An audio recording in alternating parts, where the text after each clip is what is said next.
Okay, I am extremely late to the party despite the fact that this book has only been out a couple of months, but I am reading Fourth Wing by Rebecca Yarros. Now, I know that there are lots of opinions on this book. I know it has a very high Goodreads rating, but like with all popular things, I know there's a contingent of people who don't like the book. I know we've got dragons. I know we're leaning more into romance with the fantasy. I know it's enemies to lovers, and I know we have disability rep with what I've seen as our protagonist having Ehlers-Danlos syndrome. So that's what I know going in, which sounds like a whole lot, and admittedly is a whole lot, but also isn't a whole lot at the same time. And like I said, this book took off out of nowhere and is one that has made me feel out of the loop for sure, and I think is also an indication of how fast things can pick up right now, especially on platforms like TikTok. Discovery period is just a lot shorter. So I started, and confession, as you saw, I am reading this on a Kindle. Now, I know I don't talk about Kindle a whole lot on here because I really am trying to read on Kindle as little as possible. I buy my books on Kobo. Listen, it's an e-reader. It was my first e-reader, and I need to be able to turn the Wi-Fi off so that I can keep this book just in case I don't get it read within the library loan period. Now, ideally, I want to get this read by the end of the weekend so that we can chat about this next week, or I guess whenever this video goes up. But as of this recording tomorrow I have a work retreat followed by the Jonas Brothers. I know, very exciting. This is a very 2009 year for me in some ways, but I'm about 13%ish in and I've just started. And I can definitely see already why there would be two like really strong reaction camps to this book based on the voice, which, speaking of Class of '09, for me so far in that first person is really heavily reminiscent of the YA of like the late 2000s, like creeping into the 2010s, and it just feels a little aged up. And I think we're seeing that in like the way the voice is crafted, and then also the creeping in, at least to my reading so far. Keep in mind, I'm only 13% in of things like the love triangle. And that first person voice, which is really approachable as a reader, also is a little jarring at first, especially at the beginning of this book where it's kind of info dumpy. Because I'm reading a Kindle version, I can see other people's highlights because I haven't turned that off because I'm just too lazy to. And so I saw where what I am gonna take a wild leap and assume our love interest is introduced, especially with that enemies to lovers dynamic that was indicated. And if you've been here for a second, you know I love enemies to lovers, so like I'm in. But it very much is that like brooding and glaring across the room kind of enemies to lovers. Anyway, within the first chapter, there is that introduction of the thought of Xaden, basically, where Mira is like, oh wait, I forgot to tell you about this guy who's the mortal enemy of our family and definitely wants to kill you, who's at this school. Okay, bye. It just felt a little clunky for sure. And a lot of it can feel a little clunky at the beginning in terms of the kind of world creation that I'm sensing so far. However, if we're willing to suspend our disbelief with that in some ways, if we're willing to buy into that, it's also just kind of fun. Like I said, it seems to be so far, keep in mind I'm very early in, we'll assess, aimed at the women like me who grew up on a very specific type of YA. So we'll see how successful it is. With the dragon bonding, I will definitely still be thinking of Aragon, despite the fact that I never officially finished that series. There are a couple other moments so far where like adjusting to the tone has been a little jarring. One, the way they talk about like sexuality and attraction so far feels a little weird. And I don't know if it's just that the dialogue feels clunky, which is possible because of the aforementioned, oh, I forgot to tell you, kind of, you know, that's the gist of it. I'm not claiming it's the verbatim quote, but it's close enough to be concerning. But the way that attraction is discussed so far, or this idea of like, don't sleep with people above you at school, it just feels a little off. It feels like how people much younger would talk about those things. However, I've been told it gets spicy, and I believe it. And then there was a moment at the end of the kind of initiation, basically, for this dragon school. But basically, it was the moment where someone in the incoming class dies on page so that we know that there are death stakes at play. And it was a little comical, I'm not gonna lie to you, because the minute he's like, I'm never gonna die, I have a sweetheart at home, I assumed that everyone reading was like, your days are numbered, and not even days at this point. And so that was a little comical just in how heavy-handed it felt, but I think that as I've gotten further in, I have gotten used to the tone, used to the voice, and I'm able to buy in a lot easier because I want to be there for that like high stakes, antagonistic fantasy romance. But I just need to put on the back burner the like, why does he want to kill her exactly? I just have to not think about that. Another thing I'm thinking of early, and I will probably regret and cut this if I am wrong, because I don't want to be wrong, but this idea of why Violet was basically forced by her mother to be a dragon rider to begin with, because I'm not necessarily buying that our whole family are dragon riders shtick, because why was she trained to be a scholar in the first place? And I get it, like that kind of gives her an advantage in some ways within this world, but there is more there. There is more there. There has to be. But yeah, I'm gonna keep reading. We'll see how this goes, and I will either keep checking in or report back. Okay, since we've last met, which as usual by the magic of the internet was much sooner for you than for me, I have done some exciting things, including going to a Jonas Brothers concert, having some Saturday reading time in a gorgeous park, and seeing my second Shakespeare First Folio through a personal tour of the Newberry Library that my book club finally did after talking about it for years and years, because one of our members and friends in the book club is employed at the Newberry, and so she pulled some great stuff that is relevant to our interests and some of the things that our book club has read in the past however many years, quite a lot of them. And also I finished Fourth Wing, and I think, having kind of peeked briefly at some of the responses to this book on Goodreads after finishing, and just from like the kind of cursory stuff I've been getting on the periphery prior to deciding to read it, because obviously I heard the buzz. I wasn't super clued in to all of the discussion about this book, in that I really pulled back from a lot of the discourse and I'm not aware of all of the conversations going in. So if you have really been clued in to a lot of the conversations around this book, just be aware that there are things that I just might not be as in-depth on or as knowledgeable about, and please feel free to open those conversations below. But I think potentially my most controversial opinion with this book is that I don't fall to an extreme, because it seems to be two really strong camps for this, in that you have people that are raving about this book and you have people that are not raving about the book. And admittedly, that makes sense logically as well, because anytime you have something that is super hyped, you're gonna have a little bit of a pushback from that because of expectations being set based on that hype.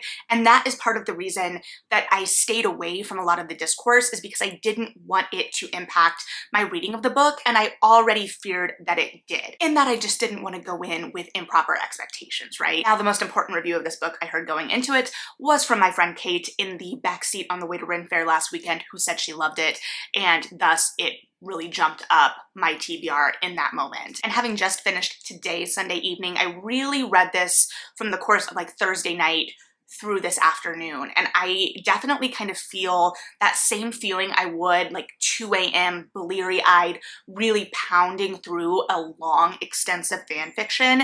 And I know that there is lots of conversation and that fan fiction is thrown around a lot in discussion around books, usually as a derogatory comparison. I want to be clear, because I think I'm going to be talking about fan fiction a decent amount in relation to my own personal response to this book, and I'm not using it as a judgment, and I hope that that will become clear over the course of the conversation. Now, I'm not saying that nothing we talk about today will be a judgment, because there will still be some judgments, but I've really been interested in the idea of fan fiction and how our reception and consumption of fan fiction has really shifted storytelling protocols in some ways, in some instances, for a long time. Back in the blogging days, I was not a successful blogger by any means, but I've always been kind of engaging in conversations around books on the internet to some degree in the popular medium of the day, minus TikToks.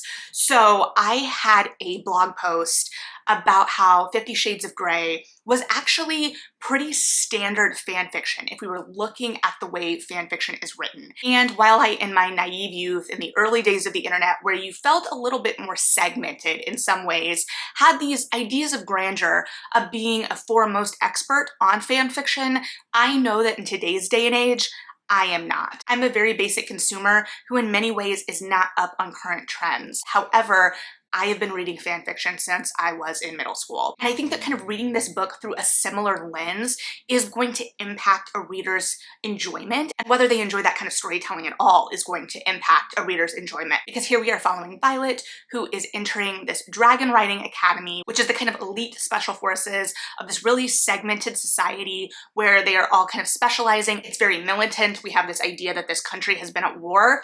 Why? That I couldn't tell you, and that is part of this whole thing, right? And so she, despite having been trained up to be a scholar, is entering the dragon riding academy kind of last minute because her mother, who is very high up in the ranks of the leadership of this militant society, I want to say general, but I also feel like that's wrong. And in a probably not at all shocking twist, I don't really have a good working knowledge of military hierarchies. However, she is basically forced by her mother to enter this program, and it is basically conceived of by her and her sister and many of the people she is entering this program with as a death sentence because of her disability. And I think that the way disability is handled in this is one of the biggest strengths of this book, because it doesn't speak down about Violet's disability. It is just a fact of her life, something that she has to live with and struggle with, and we see how she lives with it. We see the accommodations she makes, and we see that conversation around those accommodations in this really high pressure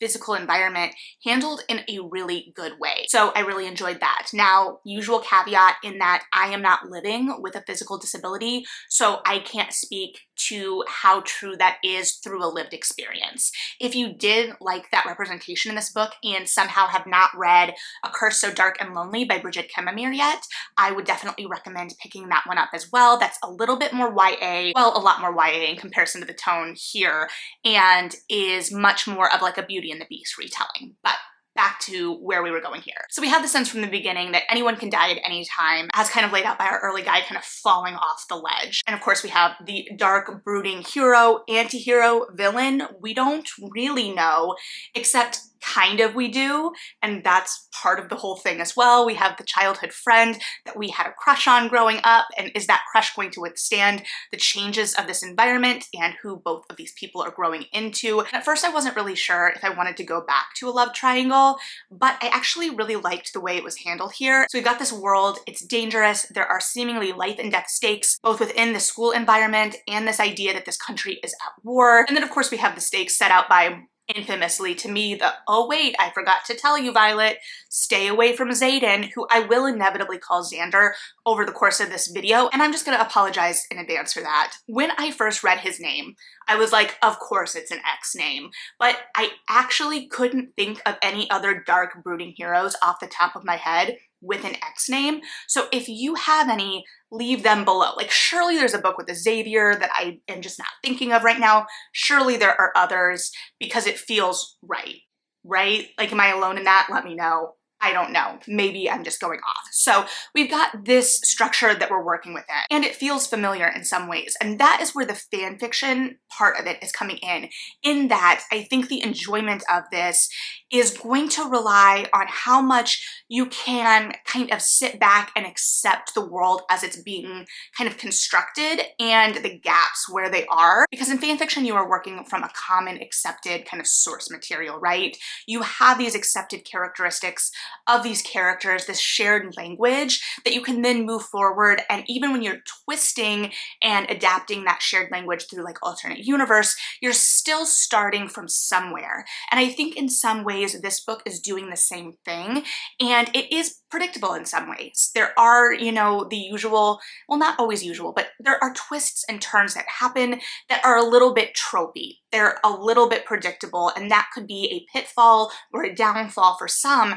However, it could also be a huge success for others. And for me personally, a lot of those moments were actually really satisfying, and I think that that is how they were meant. And so in some ways, it's kind of tropey and playing on those tropes, but I don't think that this book is necessarily writing completely to the tropes. I don't think it's not either, to be clear, but I think that there is some maneuvering there. And I think that where this becomes evident, this like starting from a shared language, is in how thin some of the world building is, some of the character building is, and whatnot. So like with Xaden, at the beginning of the book, we are supposed to buy into this idea that he 100% wants to kill Violet, that he is an active threat and danger against Violet's life. I didn't buy that necessarily. Based on the number of highlights of his introduction as a character and his physical appearance in the Kindle edition of this book, I'm willing to bet I was not alone in that. And so we had to kind of just take that in faith.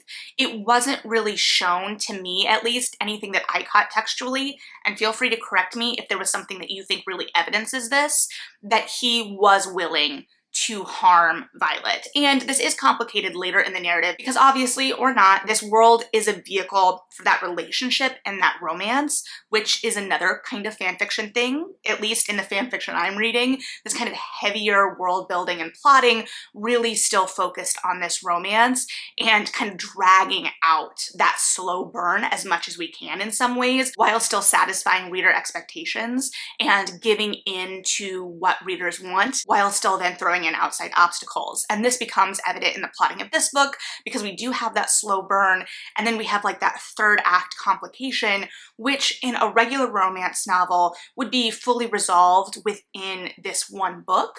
But because this is going to follow this couple presumably over the course of however many books this is. I should know that sitting down, but I don't. I apologize. These are my unfiltered thoughts. That means that we are going to be introducing, or we have introduced, some more outside instigation or, internal instigation based on character choices that are then going to further complicate that relationship. So even though we've had these moments of satisfaction in whatever way, we're now going to really kind of continue to tease that out. But despite how Xaden is appearing to us, especially appearing to us through Violet's point of view, which is mostly just Violet telling us how attracted she is to him, which does get a little old, I'm not gonna lie. I'm like, there are ways that we could do this a little bit more subtly than like, I am so attracted to this guy right now. And part of that may just be the vernacular in this book. It had really modern sensibilities in ways that were often jarring, especially in relation to how it talked about attraction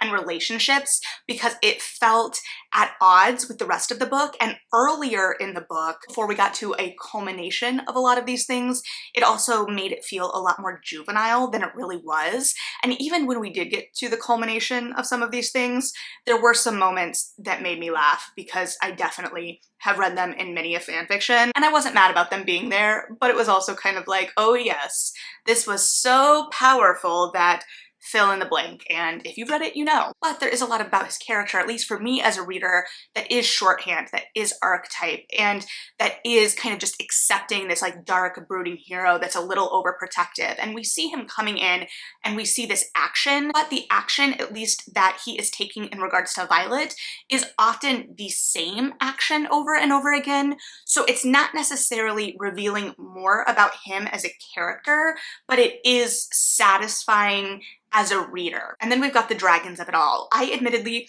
have not read a lot of fanfiction related to dragons, and I promise I'm not only viewing this book through a fanfiction lens, but again, as a reader, it is also the closest comparison to how I was feeling emotionally throughout the reading of the book, how I binged the book, how I responded to the book. Maybe I should be comparing it to things I read on Fiction Press back in the day instead, but it has been a long time and I never made the jump to Wattpad. So the dragons. I'm going to admit something to you in this moment, and I need you to just accept me for who I am.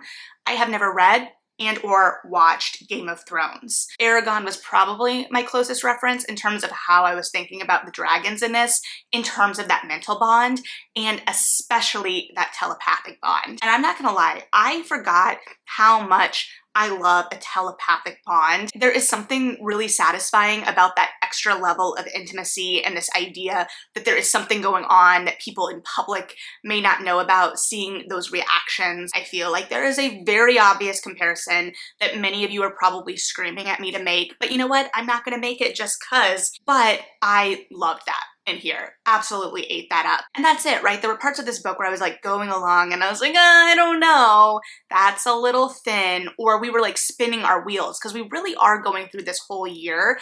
And the structure of this is another piece of this, in that it isn't really building towards something specific. I mean, it is. There are seeds being planted. There is this idea of this culmination of a climax. However, within the action of the year, we are more getting there incidentally. we're kind of growing Violet as a character, which is important, and building her strength and her endurance and setting her and settling her within this world.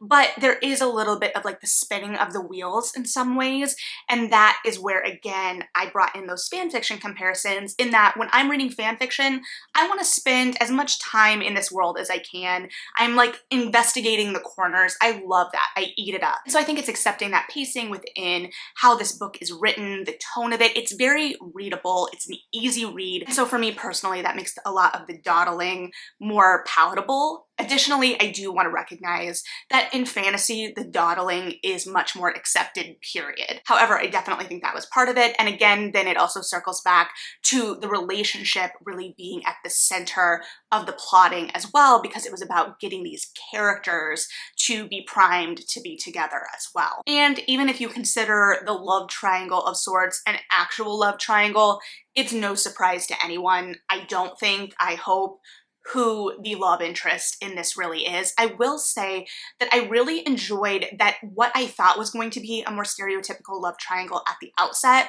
really pulled back, and there was obviously that tension. It was played for jealousy really on both sides, but I also thought it was mainly a vehicle to explore how Violet was growing, because then we always had someone to gauge her against her past self, a past self that us as readers didn't get to know, and then we also got to see her push back and fight a little bit, and we got to see that fight come out in her. Additionally, it was kind of satisfying to see her fight back, especially as Dane grew into some of these like nice guy tendencies very naturally and realistically, where I could feel myself kind of bristling when he would come onto the page. And I think that as a character, while he definitely was not my favorite, I think that his character arc was one of the best within the book. I additionally really enjoyed how his power of reading memory played into conversations around consent in the book, in terms of when Violet allows him to have access to her mind and her memories, and when he thinks he is owed that access, and having to recognize what that entitlement looks like and how he didn't even see it at first, and this idea of getting so caught up in the rules and what that means. And then another one of these really satisfying components that potentially lingers on a little too long in this book, but is one of the things that I respond to well in fanfiction, is this idea of this really intense third-party instigator that we have in Jack here.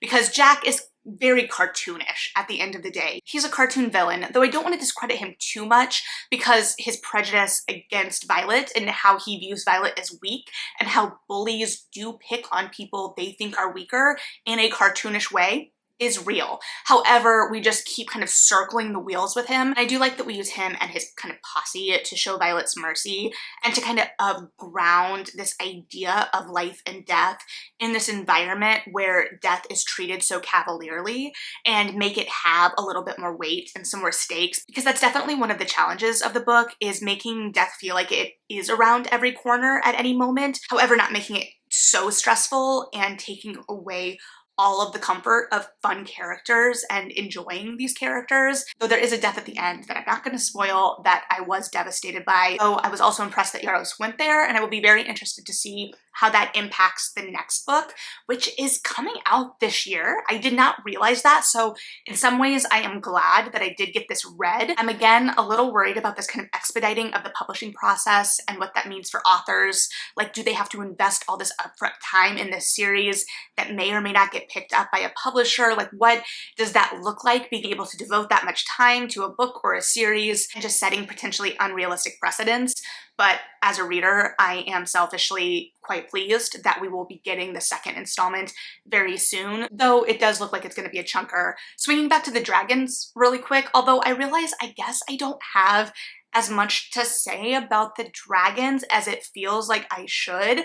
I like the dragons. The whole concept of the dragons, I'm not gonna lie, I'm like, why are they here? In the sense of the politics of the world. Like, what are they getting out of this arrangement if they are these proud, independent creatures? That's one of those things that I kind of had to take on faith. But I did love the dragons being there, and I loved the kind of devices the dragons introduced and the forced proximity of it all. I will also say, I think this could still be coming, but we did not get any resolution within this book about why Violet was forced into this program to begin with by her mother, because again, I do think that there's more going on there. However, we also did get a really satisfying twist at the end that while I did see it coming, I was very pleased by. And I think at the end of the day, that's what this book was for me in a lot of ways.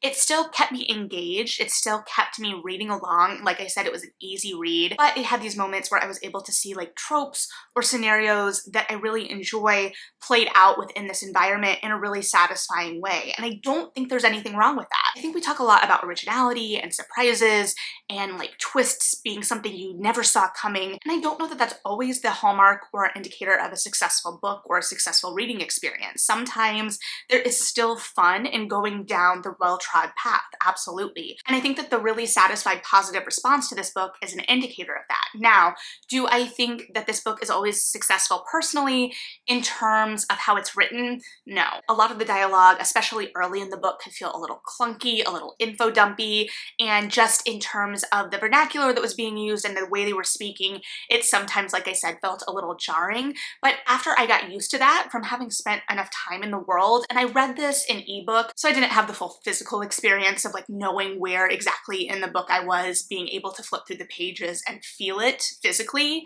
but I think that that was part of it as well. And if you can accept how the world works and the world building and the character building and all of this as a vehicle for the kind of fun parts, then it becomes a lot easier to just go along for the ride in a lot of ways, I think. So I don't know, I didn't want to look at too much response to this in a way, like I said, that it could potentially impact my own reading experience or my own response. I wanted to be able to bring you my authentic thoughts, but because of that, I am surely inevitably missing something. And I did see something articulated on TikTok in the last couple of days that I've been thinking about for a second. I will throw up the creator, and it talked about the difference between a 5-star, I had a great time, and a 5-star, this is a great book. And while I'm not assigning stars to anything here, this is definitely for me I had a good time book. Like, I'm just going in for the feelings, for the ride of it all. And I think going in with those expectations helped my reading of the book too. Because then I could live in the slow burn, the sexual tension, the Violet just like staring at Xaden and talking about how hot he is for a lot of time. But at the end of the day, I did have a good time. I read this steadily over the last couple of days,